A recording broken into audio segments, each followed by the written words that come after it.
சற்றுமுன் தமிழகம் முழுவதும் வங்கி கணக்குகள் வைத்திருக்கும் அனைவருக்குமே ஒரு முக்கியமான அறிவிப்பு தற்போது வெளியாகியுள்ளது. அது என்ன அறிவிப்பு போன்ற முழு விவரங்களையும் இந்த வீடியோவில் நம்ம இன்னைக்கு தெரிஞ்சுக்கலாம். ஸோ இந்த வீடியோ பார்க்குறவங்க மறக்காமல் இந்த வீடியோவுக்கு ஒரு லைக் பண்ணிடுங்க. ஸோ இப்போ தான் நம்ம சேனலுக்கு நீங்கள் ஃபஸ்ட் டைம் வர்றீங்கன்னா மறக்காமல் நம்ம சேனலை சப்ஸ்கிரைப் பண்ணிக்கோங்க. வாங்க தற்போது வீடியோக்குள்ளே போகலாம். பாதுகாப்பு காரணங்களுக்காக இனி வங்கிகளில் புதிய KYC செயல்முறை அறிமுகப்படுத்தப்படும் என்று தகவல் வெளியாகியுள்ளது.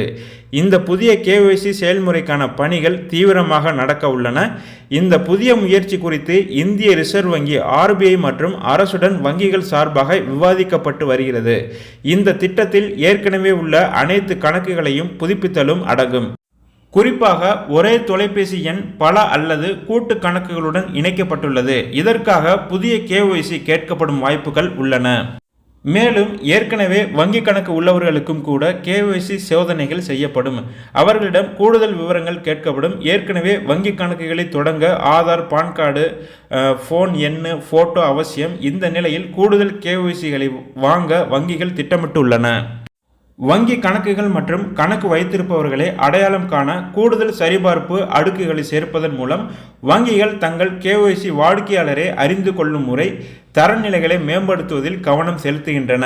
கூடுதலாக வெவ்வேறு ஆவணங்களை பயன்படுத்தி திறக்கப்பட்ட பல கணக்குகளை கொண்ட தனி நபர்களிடமிருந்து கூடுதல் KYCகளை வாங்க வங்கிகள் திட்டமிட்டுள்ளன. Aadhaar, PAN card, mobile number, photo அல்லாமல் கூடுதலாக சில வசதிகளை சேர்க்க வங்கிகள் ஆலோசனைகள் செய்து வருகின்றன.